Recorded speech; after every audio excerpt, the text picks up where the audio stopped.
Yes. Cool. Hi guys.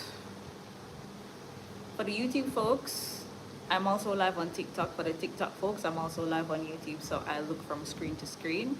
For the TikTok folks, keep tapping the screen, send the likes up, share the live with a friend or 10, let them know it's news time. And of course, say hello to your little friend Wiz. Storm is at my foot. She's on the chair. She's just chilling. She's a chill girl.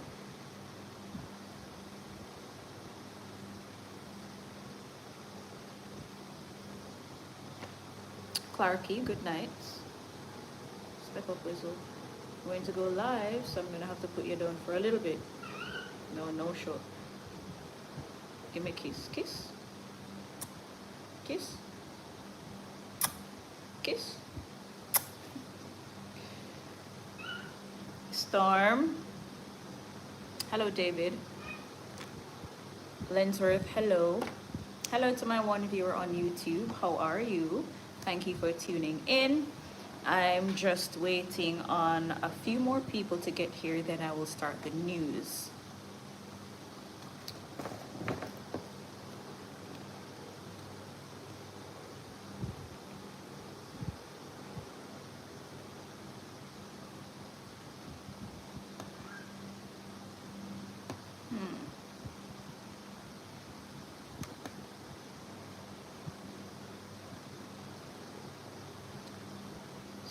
So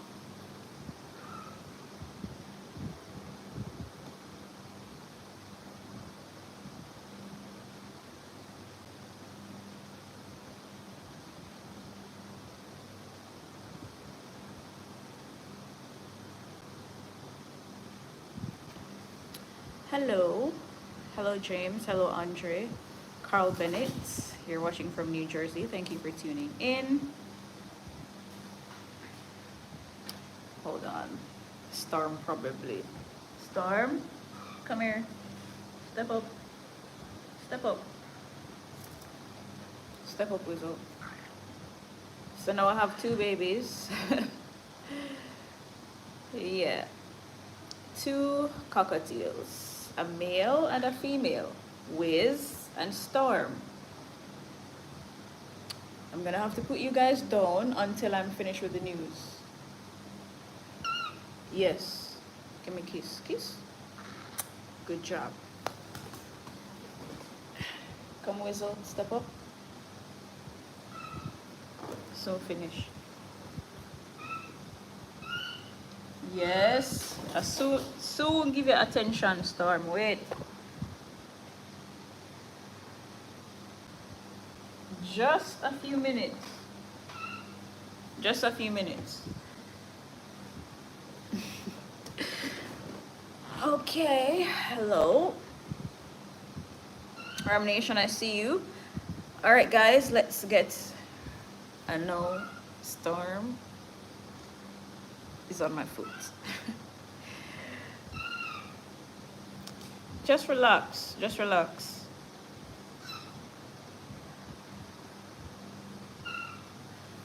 Okay, let's get into it. Petrodon, hello. Uncle Jenna, hello. Thank you for tuning in. Smiley, simple. Gavin Brown, hello. Hello, Major Smith. Thank you for tuning in to the nightly news. Rosemary, good night. Wayne Carter, good night. Okay, let's get into the news, guys, because I can't stay long with you tonight. So, Dane Palmer, good night. I'm okay. How are you? Director of the Cancer Research Unit at Northern Caribbean University, Dr. Casey Reed, says there is an increase in lung cancer in Jamaica. Dr. Reed says lung cancer is outside the top 3 cancers in Jamaica, which are prostate, breast, and colon. So the top 3 cancers in Jamaica are prostate cancer, breast cancer, and colon cancer. And lung cancer is outside those 3, and it is on the rise here in Jamaica. He explains that lung cancer is caused by cigarette smoking and air pollution.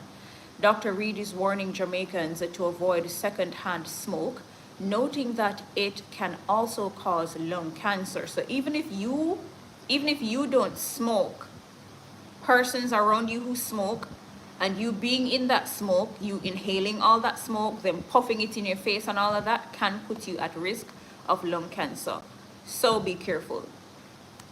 Secondhand smoke is possibly even more dangerous than smoking. Wiz, relax.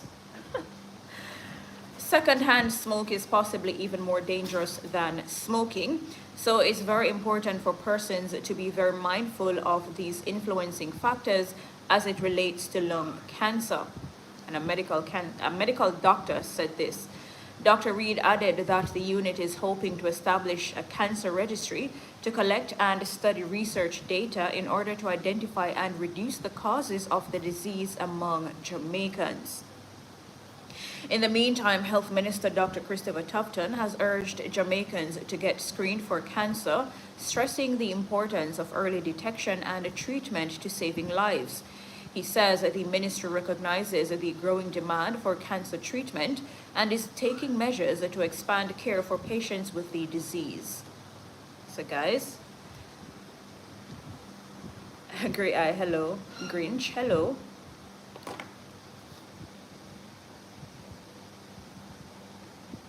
Maji Hamido, hello. So, to wrap up this story, lung cancer is on the rise in Jamaica, and one of the things that put you at risk of lung cancer is secondhand smoke, meaning you don't smoke directly, but you inhaling smoke from other people's cigarettes or whatever it is that they're smoking. It's not good, so don't be around anybody who smoke. Don't make people smoke around you, or don't go around people when they're smoking. Yeah, hello Christopher Robinson. Okay, and we are moving down the line. And Jamaica's premature death rates, that is persons dying before their 75th birthday as a result of non-communicable diseases or NCDs, increased from 17% in 2009 to 21% in 2020. Over this period, cardiovascular diseases and cancers contributed to the highest share of potential years of life lost. And this was said by the Minister of Health and Wellness. Remember, I've been telling you guys that heart disease is the leading cause of death in Jamaica. Cardiovascular disease, heart disease, same thing. Hi, Sabrina. Dr. Tufton pointed to the worrying trend during a recent statement in the House of Representatives, where he also provided an update on his ministry's Know Your Numbers campaign to get Jamaicans to be aware of their health status. Despite the prevalence of NCDs and risk factors, health-seeking behaviors remain low, and many Jamaicans are unaware of their health status. He's saying, despite these diseases killing off people, dropping people like flies, efforts to live better and to be healthier remain low. People don't care. People aren't trying to be healthier. Well, enough people aren't trying to be healthier, aren't trying to adopt a healthier lifestyle, and many Jamaicans are also unaware of their health status. So yeah, a lot of people don't know their blood pressure, their blood sugar, their body mass index, their cholesterol levels. A lot of people don't even know their blood types, and sometimes they have, you know, sudden onset of illness or even sudden death. And when an autopsy is done, it reveals that, you know, their cholesterol was high or their blood pressure was high, and it gave them a stroke or a heart attack or whatever it is.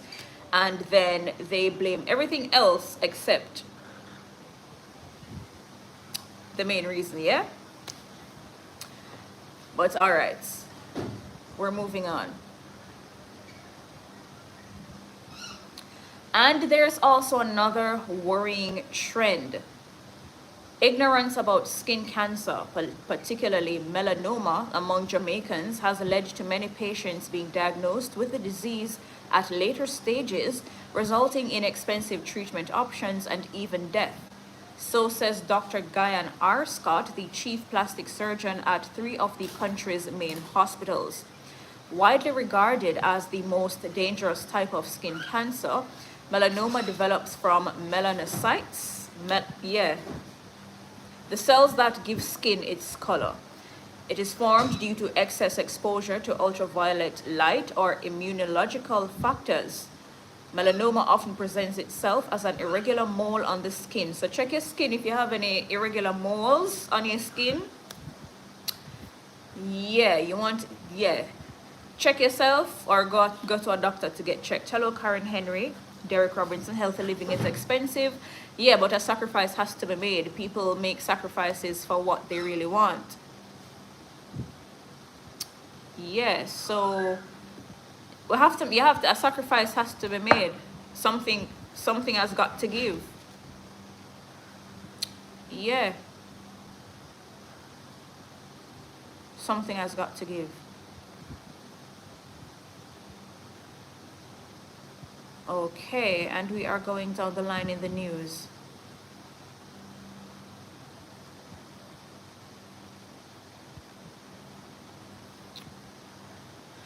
Commuters faced major disruptions on Monday as taxi operators who ply the Walton Park Road route withdrew their services in protest over deplorable road conditions and persistent sewage issues in the area.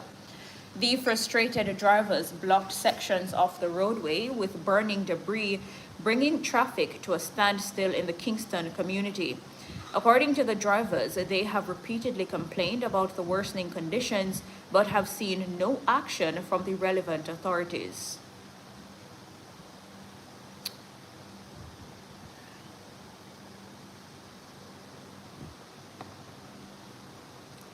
A Squad, good night. Jessica White. Since when do black people get skin cancer? Black people can get skin cancer. Cancers aren't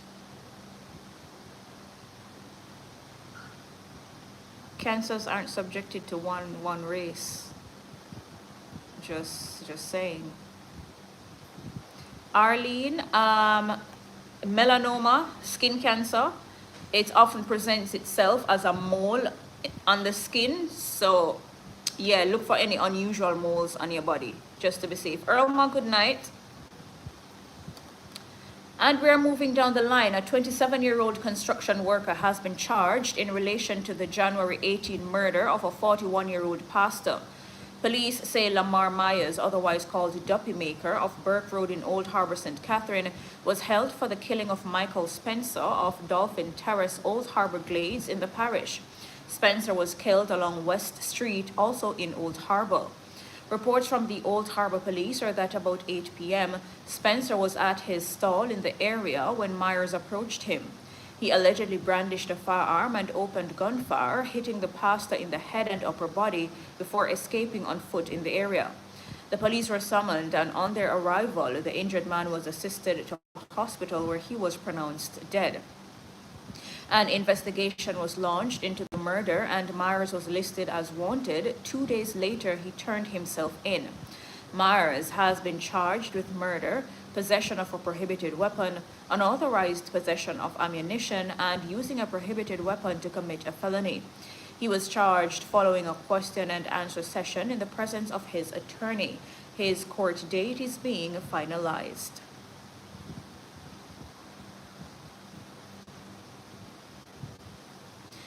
A prominent Ocho Rios business owner was shot and injured at his birthday party Saturday night. The businessman, Patrick Anthony Miller, owner of Sparkles Auto Parts store, was attacked by a lone gunman while at the venue of his birthday celebration at Christian Lounge in Ocho Rios, St. Anne. Reports are that Miller was standing close to a fence attached to the venue when the shooter climbed over and fired several shots which caught Miller in the upper body. The gunman made his escape in a dark-colored motor car which went towards the Great Pond Content Garden area. Miller was rushed to hospital where he had been admitted in serious condition. Grinch, thank you. A Portland man is dead after he was attacked by the family members of another man he had injured during an earlier altercation. So this man injured a man during an altercation, and the family of the man that he injured attacked him, killing him. Police have since arrested the family members in connection with the murder. The deceased man has been identified as Michael Spobaro, 27 years old, a resident of West Norman Lane in Buff Bay, Portland. Police reports are that about 1 p.m. Friday, an altercation occurred between Spobaro and another man in Buff Bay. He allegedly left and returned with a machete which he used to inflict a wound on the man's hand. While the injured man was reporting the incident at the police station, it is alleged that 3 of his family members went in pursuit of Spobaro, who they attacked with stones and a baseball bat. He was rushed to hospital where he succumbed to his wounds. The Buff Bay police detained the 3 family members implicated in the incident. All right. So your family member is in an altercation with somebody. Your family member was hurt. And you, as whole-grown adults, among yourselves decide to go after that person, attack that person. You know, in the heat of the moment, everybody head hot, everybody a bad man, nobody can this, nobody can get to with it. And now you killed somebody. You've been arrested by the police and you're possibly facing murder charges, which will land you in prison for several years. That's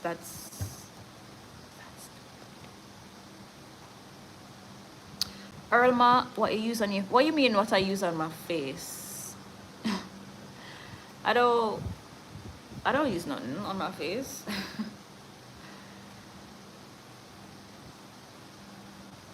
Benjamin, thank you.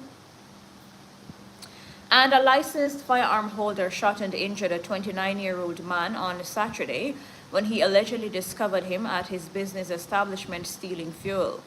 Reports are that around 5:15 a.m., the businessman was making a regular early morning check at his business located at Wharf Road, Aracabessa, when he saw the man removing fuel from a tractor trailer. He confronted the man, who allegedly swung a piece of iron at him. In defending himself, he reportedly pulled his firearm and shot at his attacker. The suspect fled the scene, and the firearm holder reported the matter to the Aracabessa police.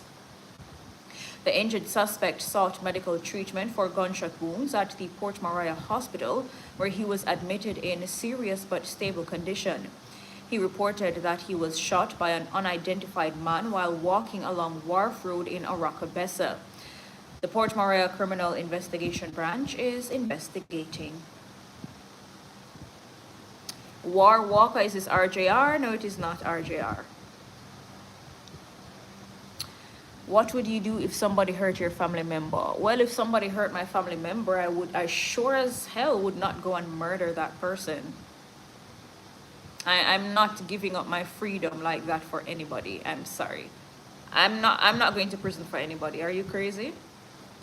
Are you crazy? No. Cherry Brown, hello. A Squad, thank you. Unstoppable Boss, thank you.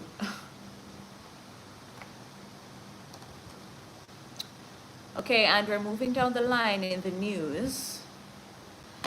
The decomposing body of a woman was found today in a barrel in a gully along Marcus Garvey Drive in Kingston in the vicinity of Industrial Terrace. It is reported that before midday, someone stumbled upon the barrel and raised an alarm. The body was inside a large garbage bag. The police were called and a team responded. The body was later removed as the Kingston West Police probed the matter. Wow.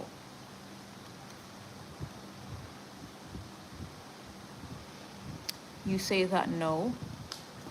Yes, I say it no, and I will forever say it. I've always said it. I've been in the position before. Someone literally broke my brother's neck, and I did not go and murder the person. Yeah. Unstoppable boss, thank you. Grinch, thank you.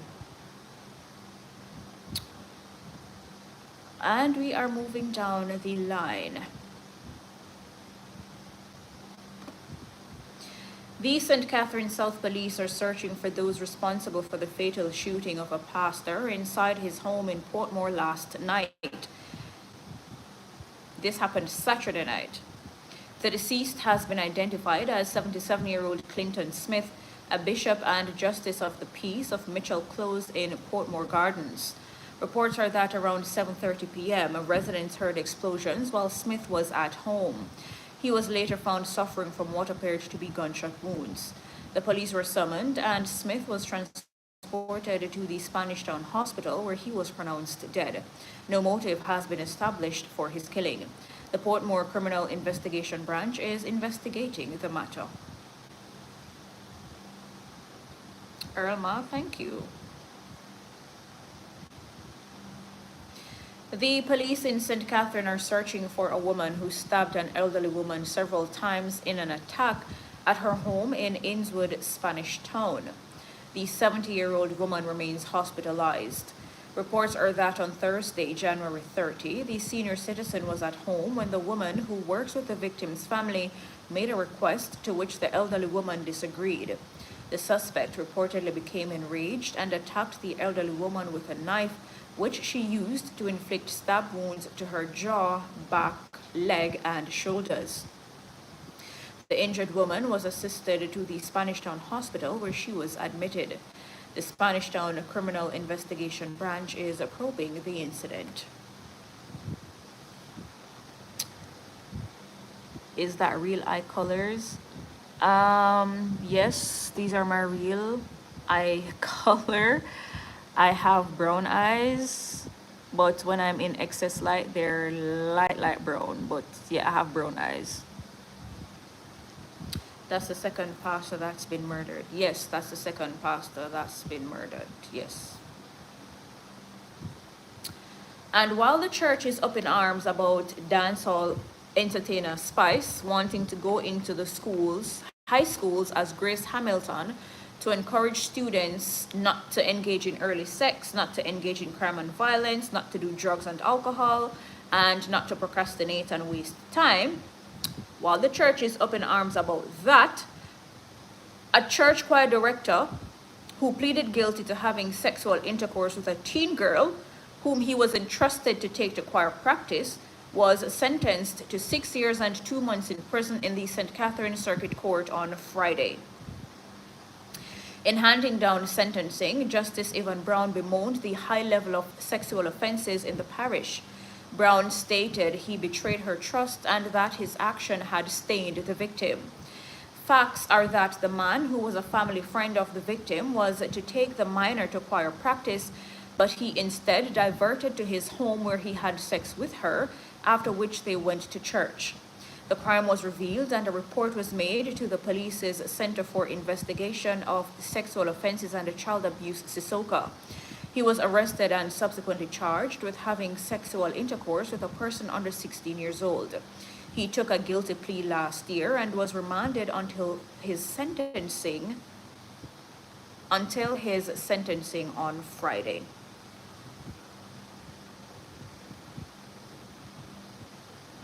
Chris only. Thank you. Rockin' Johnny, thank you. You have a lot of nastiness happening in the churches, but you know, their outrage is selective. You don't see them, you know, coming out and bemoaning those attacks or protesting and, you know, all of that. They only have strength for dancehall entertainers and gay people. That's where their strength is. Jason Fenton, good night. Nigel Smith, hello. And we are moving down the line. Farmers across the country can expect normal to below normal rainfall as the peak period of the dry season approaches. Running from February to April, this peak dry period can affect planting schedules and the watering needs of plants and livestock. Farmers who are planting must be mindful of where they're going to get water, particularly for young seedlings coming up. Make plans for that. And they should be looking at how they're going to be ensuring that livestock has sufficient clean water as well. And this is coming from Senior Plant Health and Food Safety Officer at RADA, Francine Webb. So if any of you here are farmers, prepare for the dry season, prepare for the drought. Ensure that you plan accordingly, yeah? So that you don't lose your crops and lose your livestock. Derek Jones, hello. Thank you for tuning in. A father who sexually molested his teen daughter was on Friday sentenced to 18 years in prison, that too little drop, in the St. Catherine Circuit Court and was ordered to register as a sex offender. The 55-year-old man pleaded guilty to 2 counts of grievous sexual assault and 2 counts of incest. He was sentenced to 18 years imprisonment on each count of grievous sexual assault and 7 years and 8 months on each count of incest. The sentences are to run concurrently. He will be eligible for parole after serving 10 years. The court heard that the father sexually assaulted his daughter, who was 14 years old at the time of the incidents. A report was made to the police's Center for Investigation of Sexual Offenses and Child Abuse, CISOCA, which resulted in charges being preferred against him.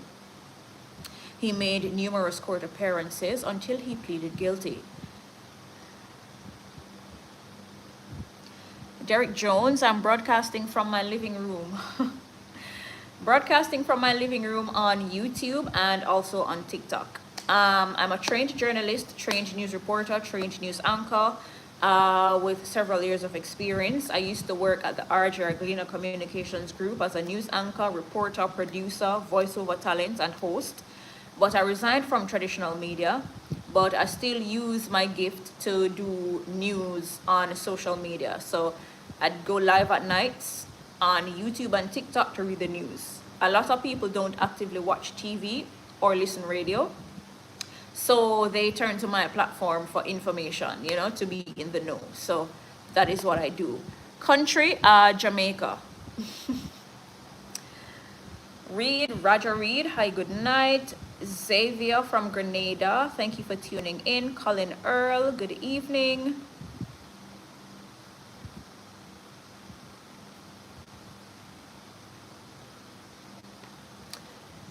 Is God for them can predict drought?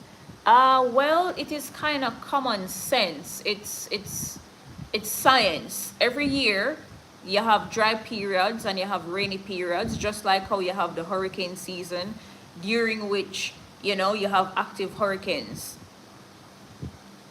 It's the same thing. Every year you have drought, you have a dry period where you don't get a lot of rainfall, and then you have periods where you get a lot of rainfall. It's science. They're not claiming to be God. It's just science. It's nature. There's a season for everything. The Bible says that. Dark Wolf. Natalia, good night. Yay, thank you. UIC Jamaica, thank you for tuning in. Derek Jones, thank you. Thank you.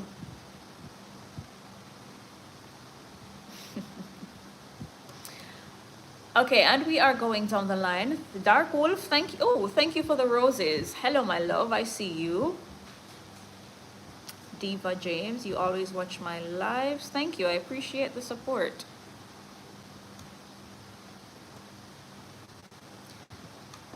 Okay, and we are going down the line. I am just waiting for this website, always gives issues to load.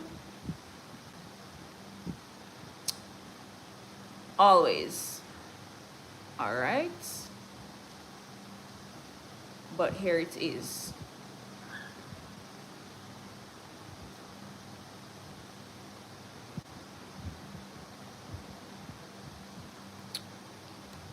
Here it is. All right, well, until it loads, let me just move to another story because I don't have all night. I really don't.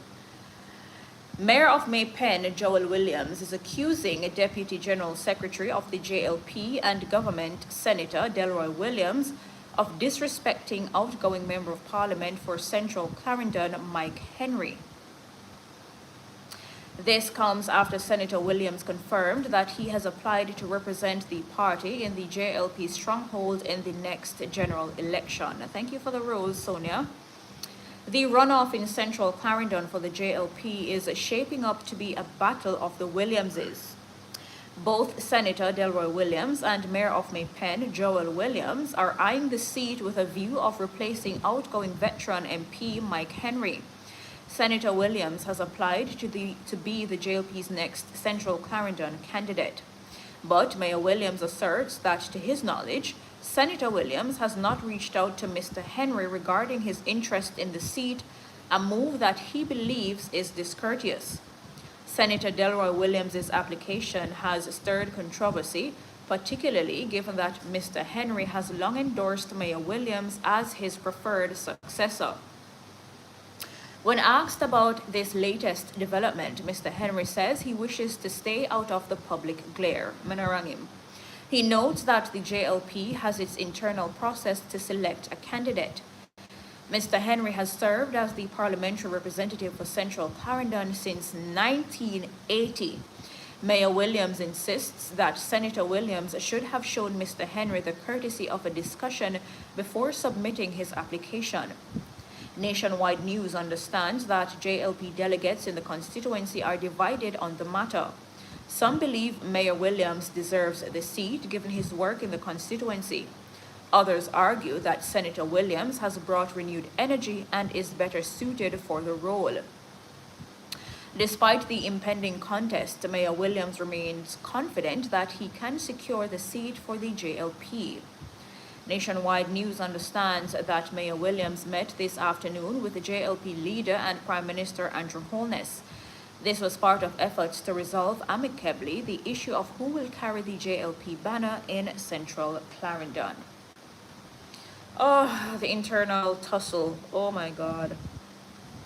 Oh my God.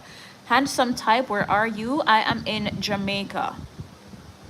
Half of the country's last name is Williams. That is so true. Williams, brown, white, black. Yeah, very common name.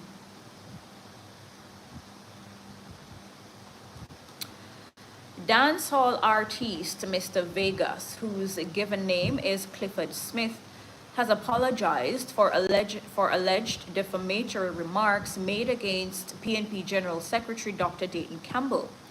The apology comes a day after Dr. Campbell threatened to sue Mr. Vegas. Dr. Campbell issued the warning while addressing the candidate presentation of Damian Crawford in Northwest St. Catherine on Sunday. Prior to his remarks, Dr. Campbell posted on Saturday that he instructed his attorneys at Stubbs Law to initiate legal proceedings against Vegas. In a social media post on Monday, Mr. Vegas says he wishes to publicly apologize to Dr. Campbell for any unflattering remarks he made about him at any time. Vegas added that he does not have any information or facts about any improper behavior or activity regarding the PNP General Secretary. He ended the post by apologizing for any allegations that have been made. Again, guys, be careful what you say about people on the World Wide Web, on the internet. People can sue you for defamation of character. Even if a things where you hear, you cannot come on the internet to say any and everything about people. People will sew the clothes off your back. Okay? Be careful what you say about people on the internet. Even off the internet, be careful what you say about people, yeah? Be careful. Max Payne, no, I haven't heard about a Spanish Town shooting. Captic, good night.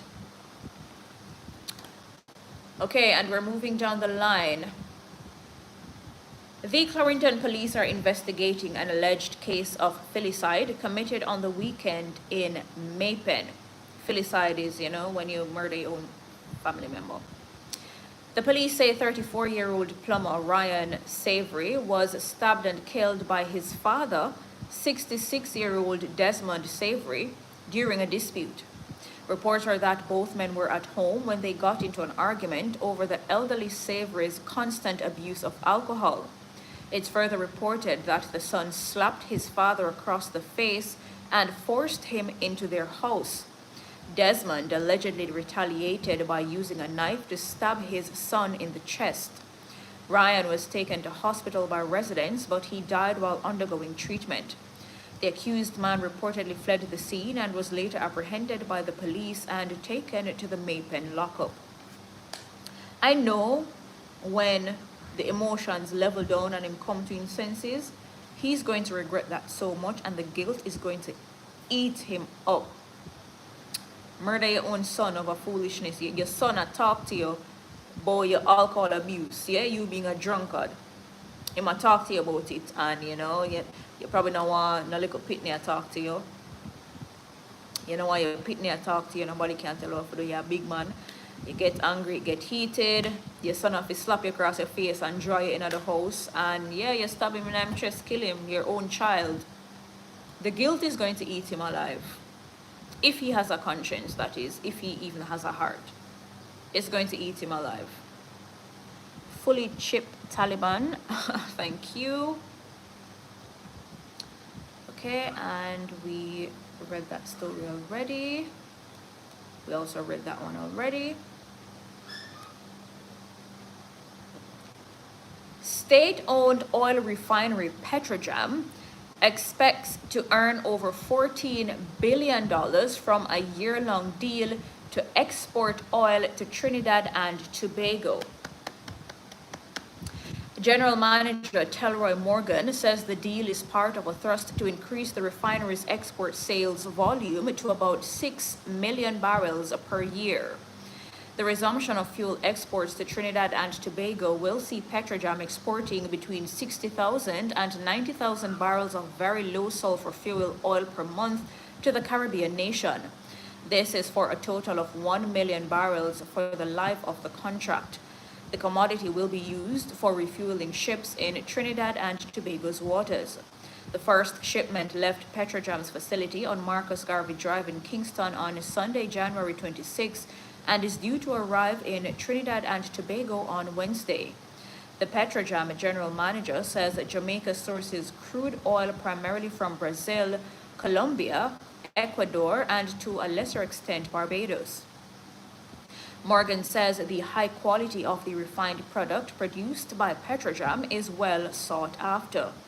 In the meantime, Telroy Morgan says it's Petrojam's intention to also resume selling oil to Guyana and Antigua and Barbuda. That is good news. That is good news. That is good news. And some more good news, the Jamaican Urban Transit Company, JUTC, has announced a new route from St. Mary to Halfway Tree. The route number 52B departs from Castleton Gardens in the parish effective Monday. The route will see stops in Toms River, Temple Hall, and Golden Spring. JUTC has listed 4 departure times for the new route. They are 5 a.m., 7:15 a.m., 2 p.m., and 4:10 p.m. More good news. Now we're on to bad news. A man believed to be a top-ranking member of the Young Generation gang in Tivoli Gardens, West Kingston, has been charged with murder. He is a 27-year-old of Charles Street, Kingston 14. He has been charged with the murder of 22-year-old Chad Polton. Colton is believed to have been a top-ranking member of the rival Denhamtown-based Scream Corner gang. At 22 years old, he was a top-ranking member of a gang. Gale has also been charged with possession of prohibited weapon, unauthorized possession of ammunition, and making use of a firearm to commit a felony. Reports are that on October 19, 2022, at about 12:20 p.m., Colton was shot by the other man as he stood on a pathway in the vicinity of North Street in downtown Kingston. The man then fled on foot. Colton was taken to the Kingston Public Hospital where he was pronounced dead on arrival. The suspect was charged on Friday, January 31. The police say he is also being investigated for other serious crimes, including anti-gang offenses. What's happening to our young men? What is happening to our young men? The Jamaica Constabulary Force, the JCF High Command, is rejecting claims that it is resisting the use of body-worn cameras. This follows another call by human rights lobby group Jamaicans for Justice JFJ for the JCF to take steps to implement body-worn cameras for officers across the force. In a statement on Friday, the JFJ reiterated its call for body-worn cameras to be fully implemented by the members of the JCF. Executive Director for JFJ, Michael Jackson, suggested legislation be passed that mandates the wearing of the cameras when officers go on operations. However, the Police High Command has hit back. The JCF says flawed assertions from groups such as the JFJ cannot be allowed to shape public perception and narratives. According to the High Command, claims that the force is resistant to the use of body-worn cameras are baseless. The High Command says the implementation of cameras in a force as big as Jamaica's requires a structured and strategic approach. It says rather than simply purchasing and distributing the cameras, technological infrastructure is needed in order to generate and store the footage they record for investigative and judicial purposes. The force says it has prioritized the infrastructural development needed to support the deployment of cameras.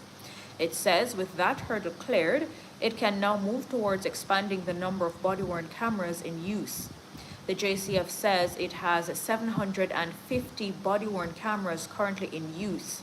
It insists that this number is one that has been publicly documented and reported.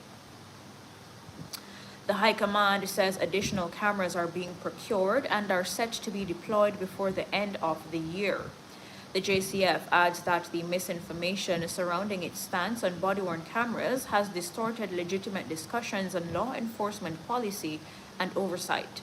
It says those who claim to be advocates for justice must hold themselves to a standard of accuracy and responsibility in their statements.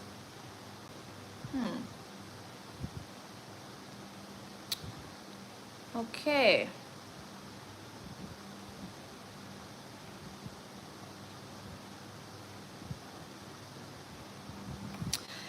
Education Minister Dr. Dana Morris Dixon says at least one religious leader has expressed interest in engaging in a motivational campaign with controversial dancehall artist Grace Hamilton, popularly known as Spice. This followed a meeting on Friday with stakeholders discussing Spice's Oh No School tour. The minister says that the meeting allowed for an open, honest conversation with the controversial artiste and various stakeholders within the education sector about the encouragement of youth locally. Spice has been facing a wave of backlash over her motivational secondary school tour. She had planned to visit 10 schools by the end of January, but swift backlash from the church and the National Parent Teachers Association put a pause on the tour after 4 schools were visited. Friday's meeting was chaired by Culture Minister Olivia Babsy Grange. The Minister of Education adds that Spice is to rework her approach to the tour and submit a new proposal to be reviewed by the Education Ministry. Well, this religious leader, at least this religious leader is not being so judgmental and closed-minded. As we mentioned in the discussion last week, also, I'm not sure how many of you have seen the video recording of Spice addressing the pastor in the meeting. The pastor had said, oh, Spice is promiscuous. We can't have somebody promiscuous like Spice going into the school talking to our children. So Spice had to clear it and say, who you call promiscuous? You cannot call me promiscuous because I'm 42 years old and I've only been in 2 public relationships in my entire life. You see how church people judgmental last year. You don't know nothing about the lady. All she do, you know, put on a persona, go up on stage and perform and sing some songs where, you know, some people want to hear. And you're going to call the lady promiscuous?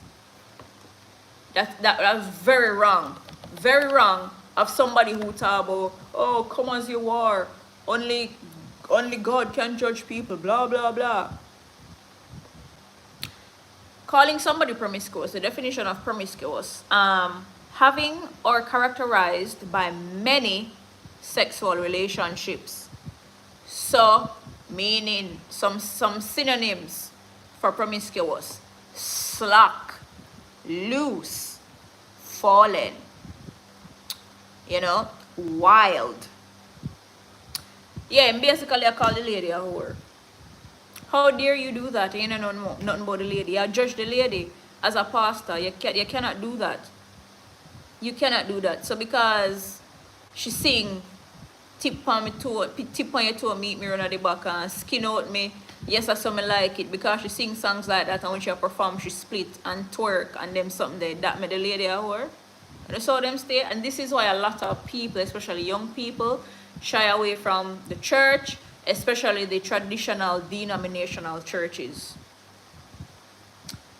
Yeah, I'm not too plan gungo line with them either because I can't deal with the judgment and all of them something. You know how much people come from my life, come judge me because I have multiple piercings, ear piercing, nose, tongue piercing, and my left hand is you know, filled with tattoos. How much people judge Christians come judge me because of that? They are the most judgmental people, and they expect to win souls for Christ while judging and condemning people. God never used no perfect people in the Bible. Him never used no perfect people. People who perfect, people who never sin. God never used none of them people. Also, we have to meet the children where they are. We have to communicate with them how they want to be communicated to. Yeah?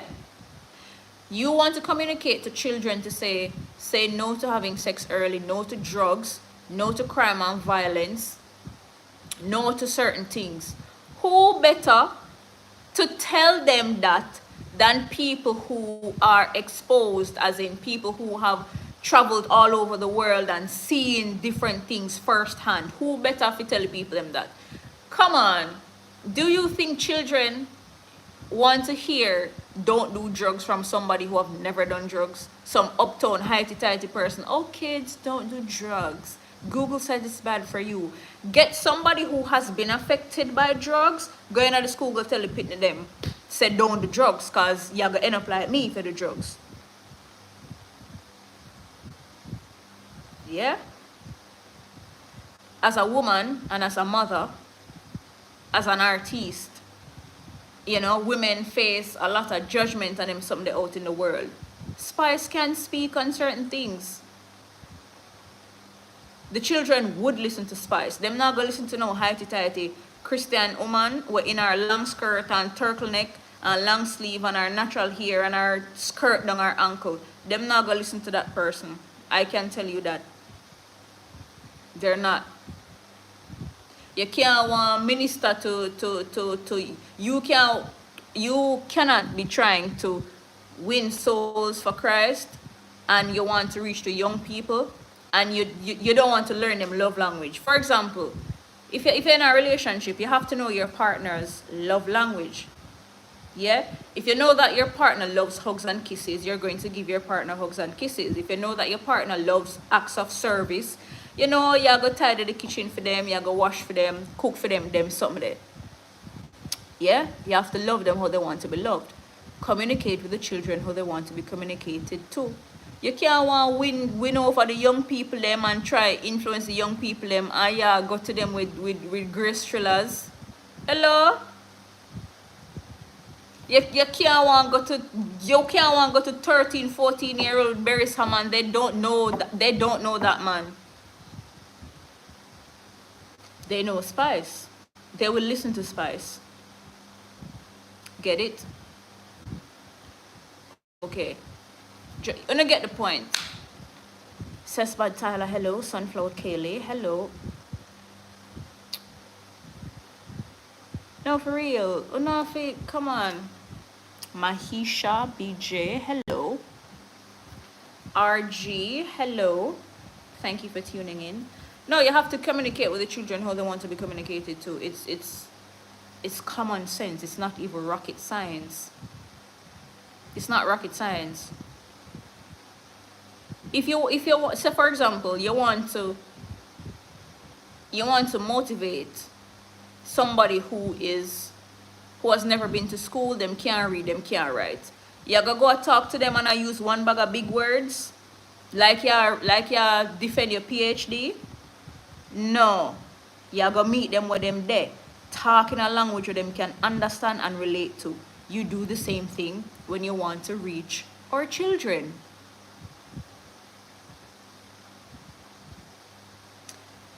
It's hello from Morocco. Thank you for tuning in. I'm from Jamaica. I'm from the Caribbean. Yeah, you have to meet them where they are. You have to meet them where they are. It's not rocket science, but oh well.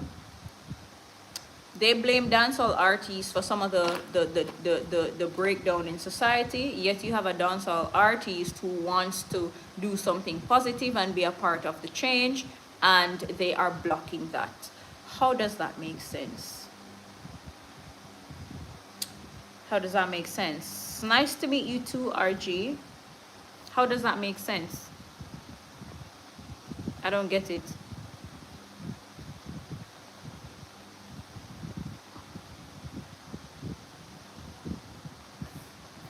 Steven, you love my hair. Thank you. Bird Fagon, good night.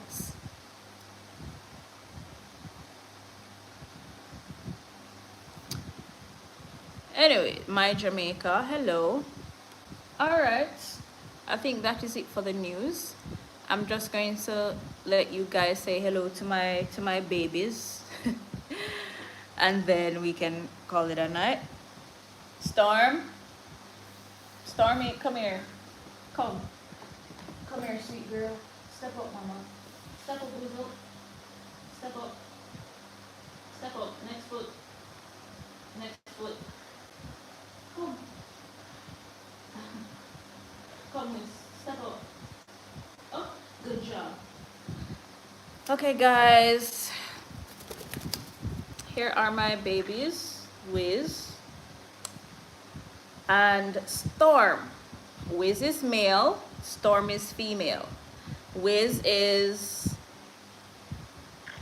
going to be 4 months old and Storm is 2 months old.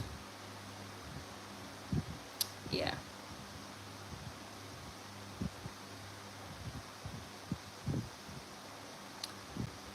Johnny, I'm curious, Abs, can you travel on an airplane with your battery? Yes, I can travel on an airplane with the battery in my heart. Yeah, I've traveled several times since having it, but I get treated differently at the airport, meaning because I can't use the security wand on me because it will cause my device to malfunction, or the metal detectors will affect my device. I have to pass through a different one. Or they pat me down and take me to a room and test my fingers for explosives and all that type of jazz. Gracie, thank you. Gray, it's a bit late in the UK. Yeah, I figured. Okay, Gray, no problem. Yes, so these are my babies. They had a long day because I take them to work with me. So I'm going to put them to bed. I'm going to put them to bed. Step up, Whistle. Step up. Up. Good job. Kiss. Good job. Thank you, Whistle. Step up, Stormy. Step up. Kiss. Good job. I love you. I love you. Good job. All right, guys.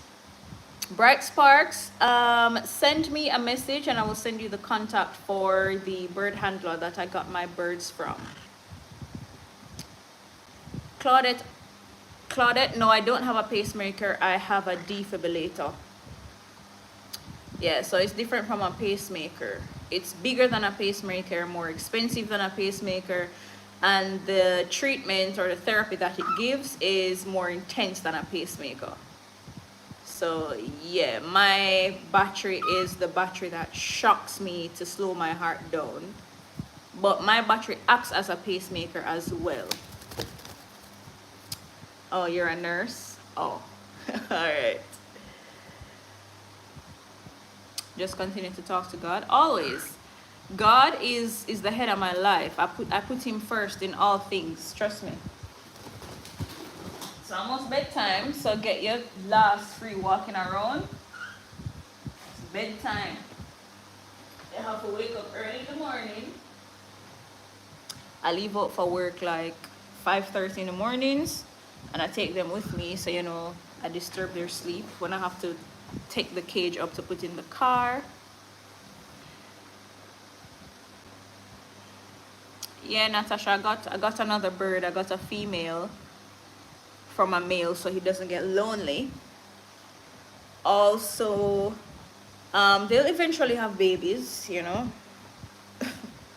Eventually. And I just put them down, and you know what Wiz do? Come sit at the top of my foot. They love human interaction because they're used to it.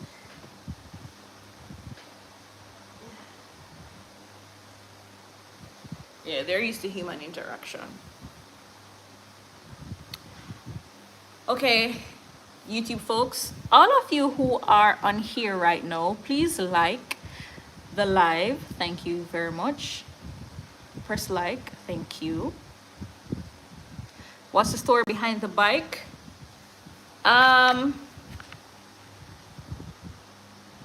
There's no real story behind it. It was a gift.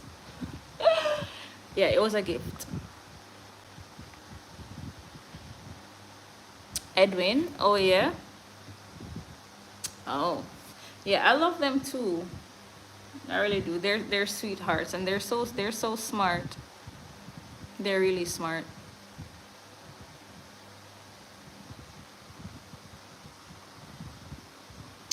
All right, so that is it, guys. I am going to leave you guys now. Thank you for tuning in. I appreciate the support always. For those of you here on YouTube, if you have Claudette, thank you so much. Thank you for liking. Thank you for subscribing. For all those here on YouTube, if you have not yet subscribed to my YouTube channel, please subscribe. I'd appreciate it. I'm a trained news reporter, trained journalist. I used to read news at Jamaica's biggest media house, the R.J. Arglino Communications Group, but I resigned from traditional media, and I decided to still use my voice, which is my gift, to bring news here to the people who don't actively watch TV or listen radio. Also, I use my platforms for advocacy. I'm a heart disease advocate here in Jamaica. Hello, Rob Hemley.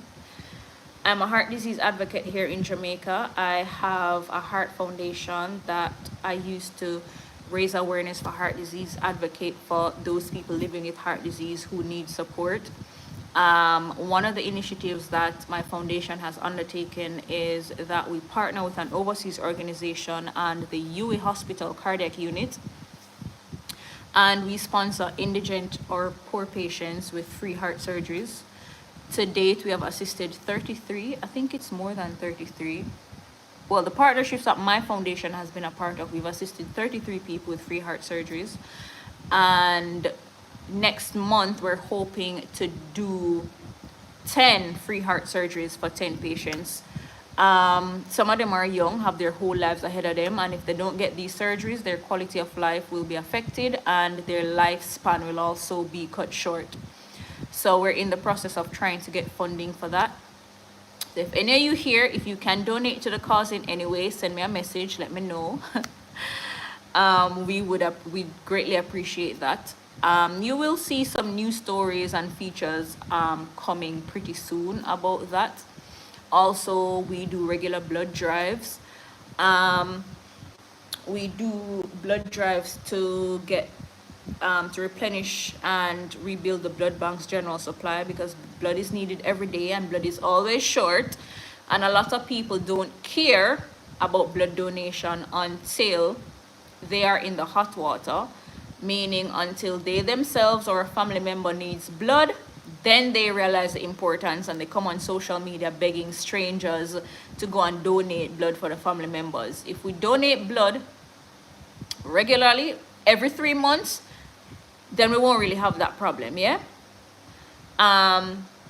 What else have we done through my foundation? We've done school tours back in the day, and I want to resume that. I want to tour our high schools, and I want to, share my story, raise awareness for heart disease, encourage our young people to take care of their hearts. Heart disease is the leading cause of death in Jamaica, and heart disease, it doesn't pardon anybody. Young, old, rich, poor, black, white, male, female, it can affect anybody. Yeah?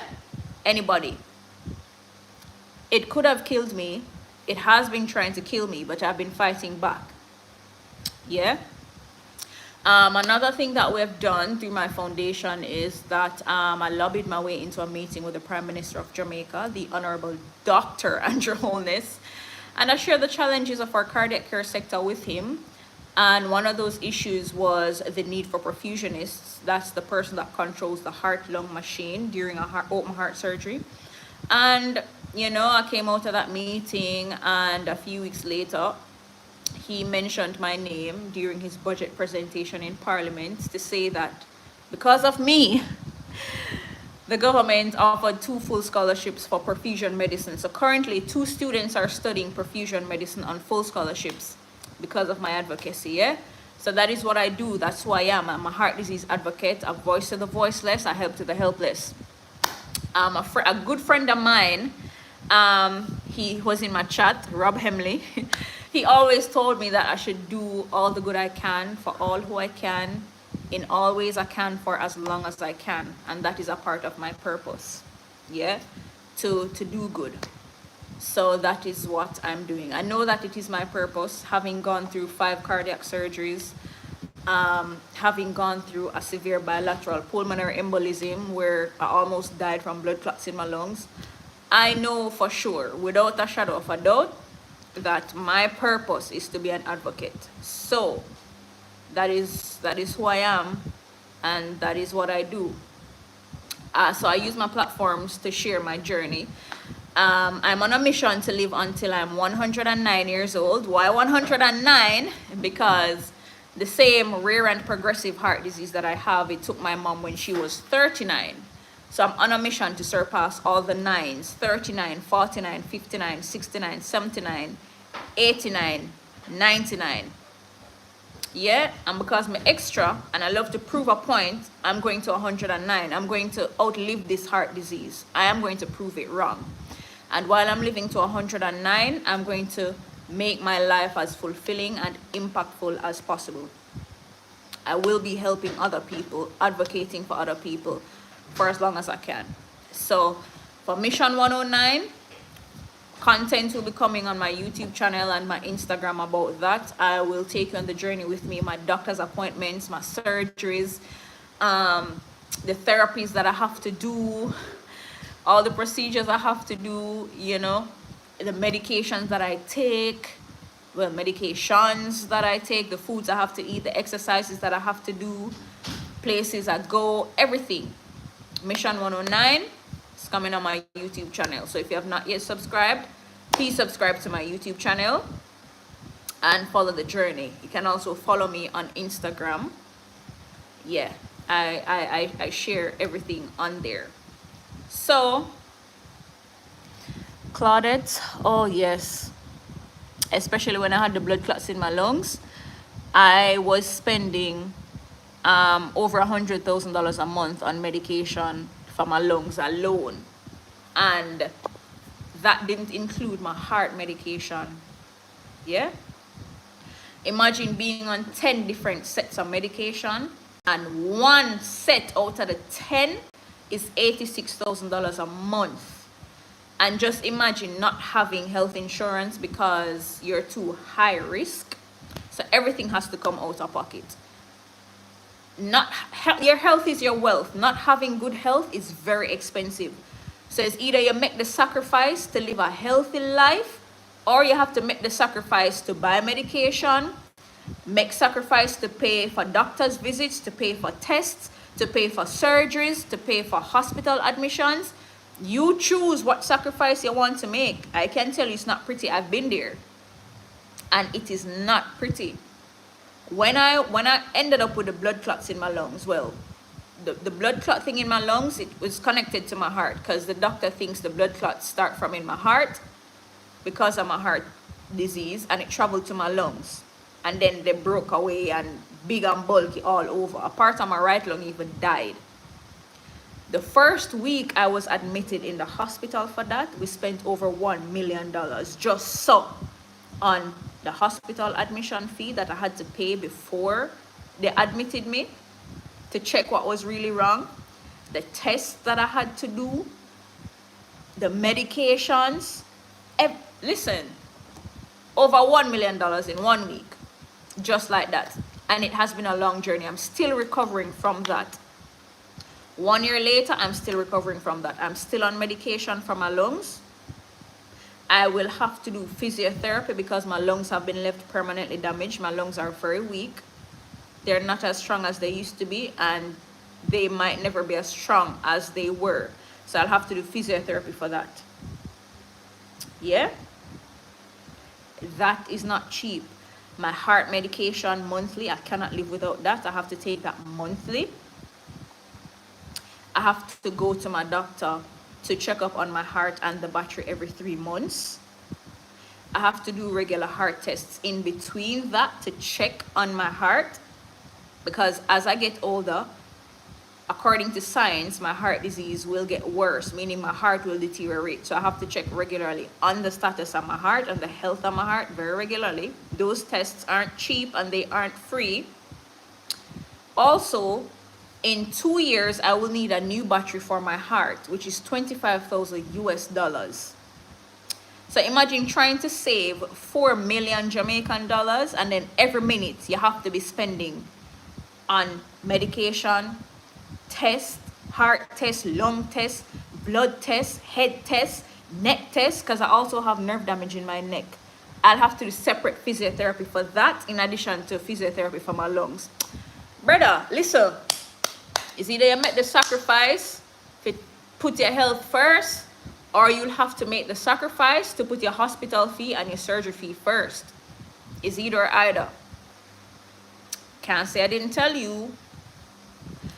How do you manage all these expenses? Oh Lord. As me get hand to mouth, as me get the money, it done. Hand to mouth. So Sasko say, yeah, as soon as I get paid, boom. I also get support from like my boyfriend, my family, like my brothers, my dad. Yeah, it is not, it's not nice, it's not pretty. I'm telling you, it's not pretty. So one of the things that come with having heart disease is swelling of the hands and feet. Sometimes my hands and my feet swell. So as of recently, every morning I wake up, I'm swollen, like my finger them swell big, and throughout the day my feet are swollen like really big. And whenever that happens, you know, I have to go doctor. My doctor we have to do tests, we have to do echocardiogram, we have to do ECG, we have to do blood work for make sure, for check, to make sure say I don't know nothing out of the norm that's causing the swelling. And then he might be tempted to put me on water pills. And that's not free and that's not cheap. So you get the picture. You get the picture, yeah? You get the picture. But I'll pause this for tonight. My message for you for tonight: if you don't pay attention to your health and your wellness, you'll be forced to pay attention to your illness. So somebody said eating healthy or living healthy is expensive. You have to make the sacrifice. You have to make a sacrifice. Something's got to give. A sacrifice has to be made somewhere. Just like how if you got a doctor and you're sick and doctor say you need medication or you need surgery or you need tests, and you pang and butter or make the sacrifice to find the money for do the test and the surgery and whatnot, make the sacrifice to find the money for buy healthy natural foods, for drink more water, and for exercise. If you can't afford for go gym, exercise at your yard with your body weight. Yeah, a lot of people say eating healthy is expensive. All right, for the week, some people spend $8,000 to $10,000 on lunch for the week buying fast food, KFC, Popeyes, Burger King, Chinese food. Do you know the very first time I went to Coronation Market downtown, do you know how many things I got with $8,000? Yam, banana, lettuce, tomato, cucumber, carrots, scallion, thyme, pepper. I got so many things for $8,000. And some people spend $8,000 on one meal at a restaurant, eating unhealthy stuff. You have to make the sacrifice. You have to make the sacrifice, yeah? Yeah. All right, guys, that's it for tonight. I have to run. I gotta skedaddle. I gotta put my birds to bed and then get some work done and then go to bed. Yeah. So thank you guys for tuning in. Remember to whisper a word or prayer to God before you go to bed, or whoever you believe in, or if you don't believe in anything or anybody, just think some positive thoughts. Speak life over yourself before you go to your bed. So thank you for tuning in.